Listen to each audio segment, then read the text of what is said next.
মাপ অনুযায়ী আমরা ব্লাউজের পিছন বডি ড্রয়িং করে নিয়েছি। এখানে ব্লাউজের ঝুলের মাপ ছিল পড়ুয়ার 14 ইঞ্চি, 14-র সাথে 1 ইঞ্চি যোগ করে আমরা 15 ইঞ্চি নিয়েছি। এখানে আমরা কুচ ড্রয়িং করেছি। এখানে পাশের গলা যেহেতু 41 ছাতি এবং গলা ডিপ, সেজন্য পাশের গলা আমরা 3 নিয়েছি এবং কুট যেটা এই চওড়াটা এটা রেখেছি 4। সেলাইয়ের পর আমাদের এখানে কুট 3 থাকবে।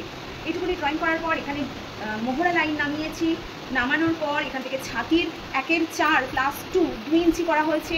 তারপর নিচে কোমরের দিকে কোমরের 1/4 + 3 করা হয়েছে। 3 করার কারণ হলো 1 ইঞ্চি এখানে আমাদের টেকিং সেলাই চলে যায় আর 2 ইঞ্চি আমাদের এখানে পড়ে থাকবে।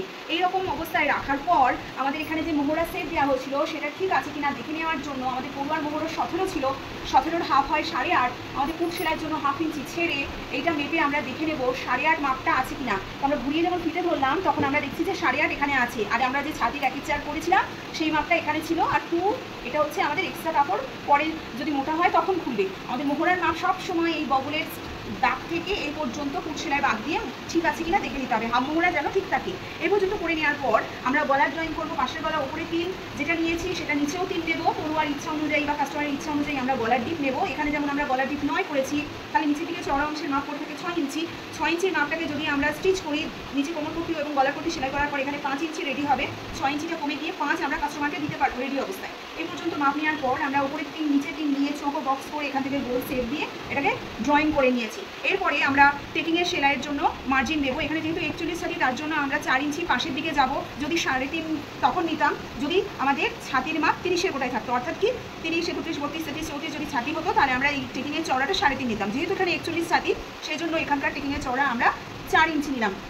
4 ইঞ্চি যেটা নিয়েছি ঠিক ওই 4 ইঞ্চি থেকে হাফ ইঞ্চি বেশি আমরা 4.5 ইঞ্চি পর্যন্ত এখানে ড্র করে এখানে আমরা টেকিংয়ের জন্য পয়েন্ট করে নেবো। যখন টেকিং সেলাই করবো এই মার্কের মানে এই লাইনের থেকে দুই পাশে হাফ ইঞ্চি দাগ দিয়ে আমরা ত্রিভুজের মতো ড্রয়িং করে নিয়ে এটা সেলাইয়ের দাগ দিয়ে নেব। সামন বডি ড্রয়িং করার জন্য আমরা এখানে কাপড়টাকে রেখেছি, আমরা কাটিং করে নিয়েছি। এখানে আমরা সামন বডিতে হুক ভর করবো বলে এখানে কাপড়ের খোলা মুখটাকে রেখেছি, অর্থাৎ মুখ পাশটাকে এখানে রেখেছি। রাখার পর তার উপরে আমরা পিছন বডির কাপড়ের অংশটিকে রেখে দিলাম।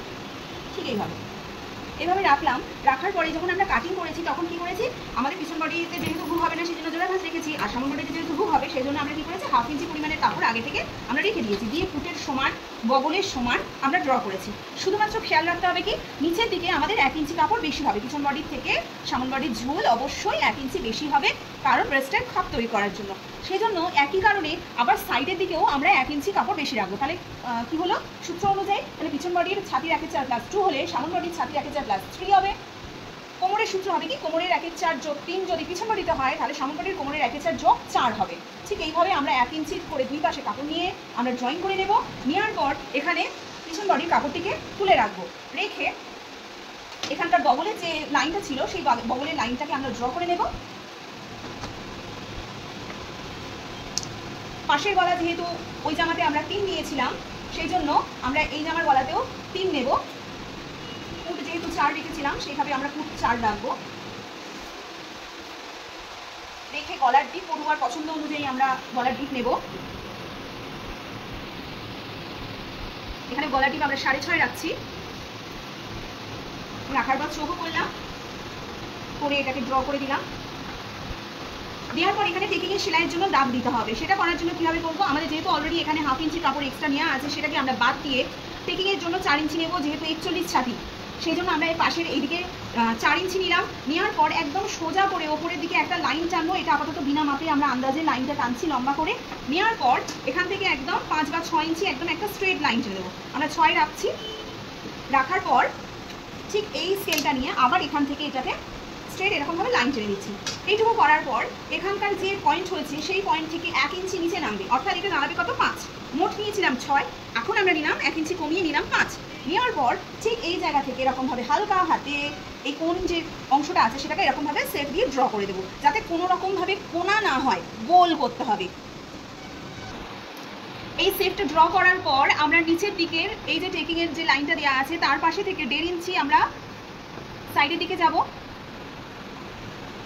1.5 ইঞ্চি আমরা উপর দিকে যাব। তারপর এইভাবে আমরা হাতে সেট দেবো। এখানটা যেন কোনো রকম কোণ না হয়, গোল হবে।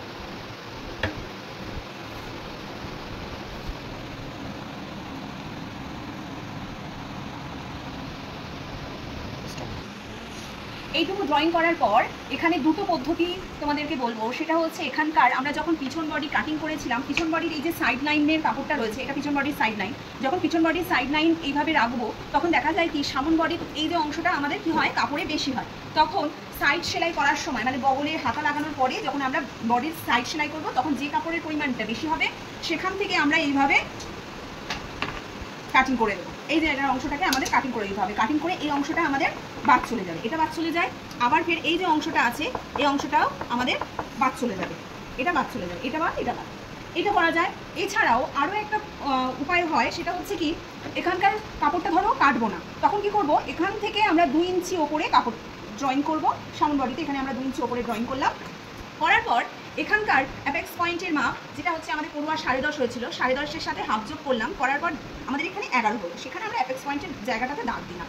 দেওয়ার পর ঠিক ওই পয়েন্ট থেকে একদম এই অ্যাপেক্স পয়েন্ট পর্যন্ত পুরো লম্বা একটা স্ট্রেট লাইন ছেড়ে দেবো। দেওয়ার পর এখান থেকে আমরা 3 ইঞ্চি ছেড়ে দেবো, 3 ইঞ্চি ছেড়ে দেবো, মানে এই পয়েন্ট থেকে এই গ্যাপটা আমরা 3 ইঞ্চি ছেড়ে দিলাম। আর এখান থেকে আমরা এটা তুলেছিলাম 2 ইঞ্চি। দেওয়ার পর আমাদের এখানকার যে মাপটা, আমাদের এই যে 1 ইঞ্চি কাপড় বেশি হচ্ছে, যেটা বেশি হচ্ছে সেটাই আমরা 2 পাশে হাফ ইঞ্চি যাব। এখান থেকে এরকম সোজা করে এদিকে এরকম ভাবে ভি লাইন করে এখান থেকে আমরা টেকিং সেলাই দেবো। টেকিং সেলাই ড্রটা করছি ঠিক এরকম ভাবে, এইভাবে এইভাবে আমরা টেকিং সেলাই দিয়ে দেবো। ঠিক এখান থেকে ভাঁজ হয়ে এখান থেকে এটা আমরা টেকিং সেলাই দেবো। দিলে খাপটা আরও বড় হয়।